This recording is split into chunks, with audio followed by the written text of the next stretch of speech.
Hi, so this question is maximum consecutive 1, 3. So you're given the integer array and a k. So k is what you have to return the maximum number of consecutive 1 in the array if you can flip at most k. So let's talk about the logic. I'm not going to explain what happened in the in the question, but I'm going to explain my logic. So this is really really challenge if you can actually understand what happened. So you are using the sliding window. So starting from I and j, I and j, and you have k equal to 2, which means you can flip 2 times from 0 to 1, right? All right. So I'm moving my j, right? Because this is a sliding window. Sliding window is always what? I before j, right? All right. So here we go. So this is 1, so we don't need to flip. So we could keep moving my j forward, and this is 1, and move forward 1, and move forward, and then I will reach the value. The value at index 3 when the value is what, 0. So once I reach it, right, I know I have two chances to flip, right? So I'm going to just assume I'm using it. So I'm decrementing my k equal to 1. And then I'm still going forward to my another index. And again, this is value 0. So I'm going to decrement again. So right now this is size of what? Size of 5, right? And it's inside the sliding window at most k0, right? So now I probably have to move forward my j because maybe this is 1, right? Maybe, I don't know, but let's just keep moving my j. So j is right here, right? So initially the maximum output should be 5, right? Initially, right? But right now I reached another 0, right? And it was 0, right? It was 0 at this position, right? But now I reach another one. I need to decrement again. Okay, now I decrement again, right? So if I see the k equal to k less than 0, I need to move my I. I need to move my I forward. Alright, my I forward. So this will be the sliding window, right? Even though there are 3 zeros, right? And the size is actually Windows 5, but this is not valid. But the problem is what? We already have a valid window like this, right?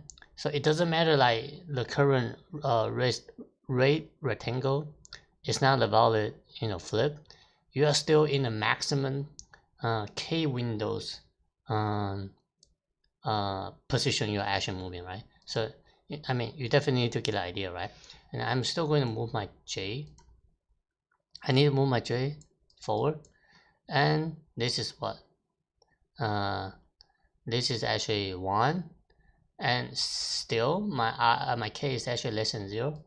I need to move my I forward together. So this is what, size of 5. Still I need to move my j. I need to move my I. Alright, so once I reach my I, right?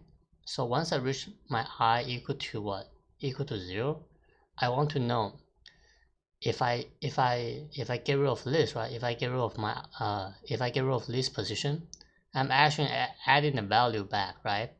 Because my j is actually decrement my k, and if my I if my I reach it, right, I need to increment my k. So you will get to the what? You will get to the initial what? The initial k value, right? So k equal to 2, right? So this will be the valid window starting. You will refresh your windows again. So k will be equal to 2, but we use the 2 0, right? So it was back to 0, right? Now we have to keep moving our j forward, right? So this is 1 1 1, right? So the current position, the current position window is going to be like this, right? I and j. So the size of the window is going to be like this, right? and this is going to be the new length of the maximum consecutive one you can flip from I mean at most k0, right? So this is the idea.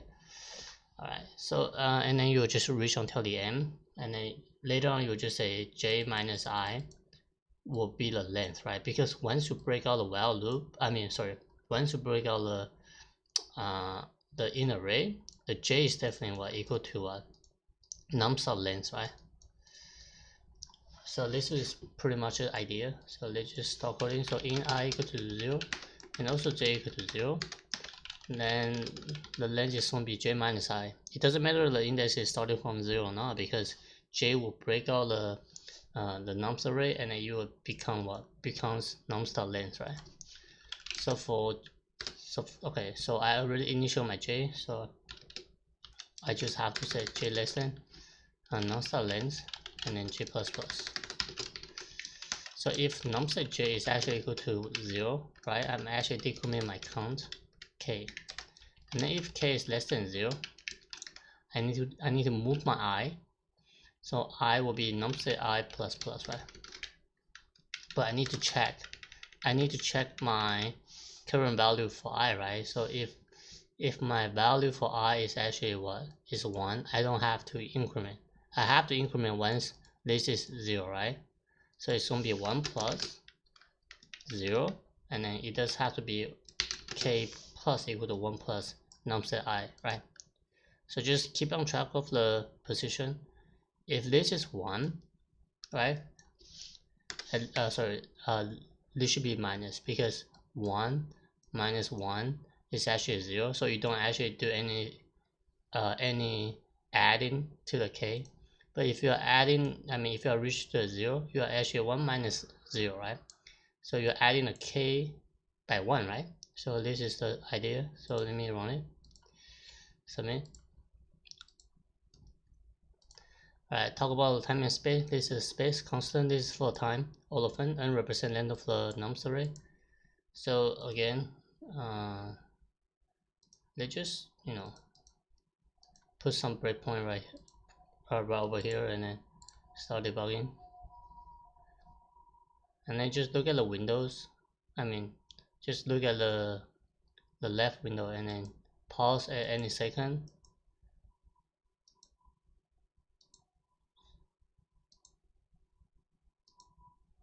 See, my index, my I is actually 0, my j is actually 0, 1, 2, 3, right? I reach the value 0 and decrement my count.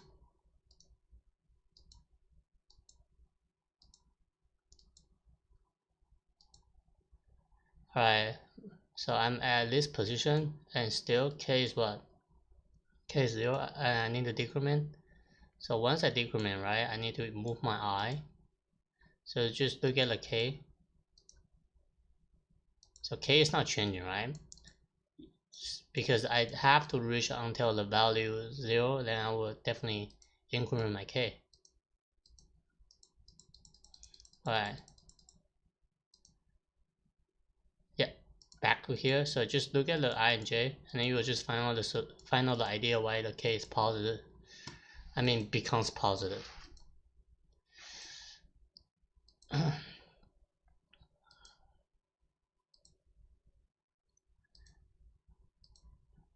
Alright.